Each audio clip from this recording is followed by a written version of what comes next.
সকাল 8:30টার দিকে কারওয়ান বাজার এফডিসির সামনে রেল লাইনের উপর অস্থায়ী কয়েকটি দোকানে পণ্য কেনাবেচা চলছিল। সেই সময় কমলাপুরমুখী একটি ট্রেন ওই এলাকা অতিক্রম করে। ঠিক একই সময়ে কমলাপুর থেকেও একটি ট্রেন পার্শ্ববর্তী লাইন দিয়ে ওই স্থান অতিক্রম করায় লাইনের উপরে থাকা এক পথচারী ঘটনাস্থলেই প্রাণ হারায়। আহত হন আরও বেশ কয়েকজন। খুব খারাপ, ঠিক আছে। তখন আমি উড়া দিয়া সিএনজির লোকে কেউ জানা, তখন আমার জন্য একটা ভ্যান গাড়ি আছে, তখন আমি ভ্যান গাড়ি ছেড়ে যাইতে পারি নাই। একটা ট্রেন গেট পার হওয়া মাত্র সেকেন্ডের ভিতর দেখতে আরেকটা ট্রেন চলে আসলো, কিন্তু এই ট্রেনের কোনো হুইসেল আমি পাই নাই। তেজগাঁও থেকে যেটা আসছিল।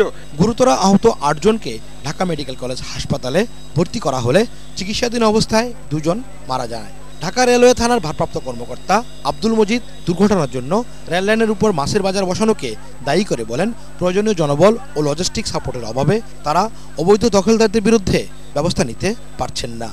আজকে 7 বছর ধরে আমি এই রাস্তায় আসা যাওয়া করি, সব সময় দেখতেছি না বাজার বসে সকালবেলা। তো সকালবেলা যে বাজারটা বসে, তাহলে এটা বসতে প্রশাসন জানে না?